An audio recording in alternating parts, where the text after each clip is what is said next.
આ શું કરસ? મમ્મી માટે જ્યુસ બનાવું છું. પણ તો તરબૂચને આમ ન કપાય, તો કેમ કપાય? ઉપરથી એનું મોઢું કાપી લેવાય અને પછી અહીં અંદર હેન્ડી મિક્સર ફેરવી દેવાય. એટલે આટલું મોટું કાપી અને પછી આમ હેન્ડી મિક્સર આમ ફેરવી. ઓ અંદર ઈડ હોય તો?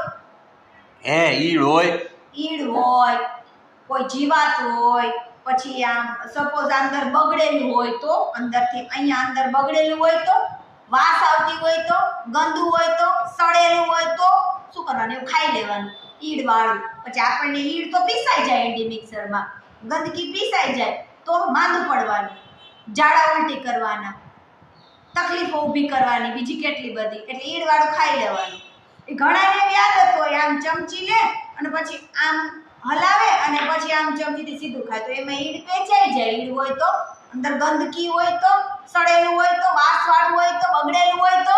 એટલે ધ્યાન રાખવાનું. તરબૂચને તો આમ સુધારવાનું, પછી એના પીસીસ કરીને જ ખાવાનું. તમે આમ હેન્ડી મિક્સર ફેરવો તો અંદર જે ગંદકી કે જીવાત કે ઈડ કે કાંઈ પણ હોય તો આપણા મિક્સરમાં પીસાઈ જાય ને આપણે પી લઈએ. પછી તકલીફો થાય, ઝાડા ઉલટી, તાવ, આંતરડાના રોગો થાય, પેટના રોગો થાય, ડાયજેસ્ટિવ સિસ્ટમ બગડે આખી. એટલે એમ નહીં કરવાનું, સુધારીને જ ખાવાનું, ભલે વાર લાગતી. આ વિડીયો જોઈને 5 મિનિટ ક્રાફ્ટના ને ઈ ધંધા આદરા એવું ન કરાય.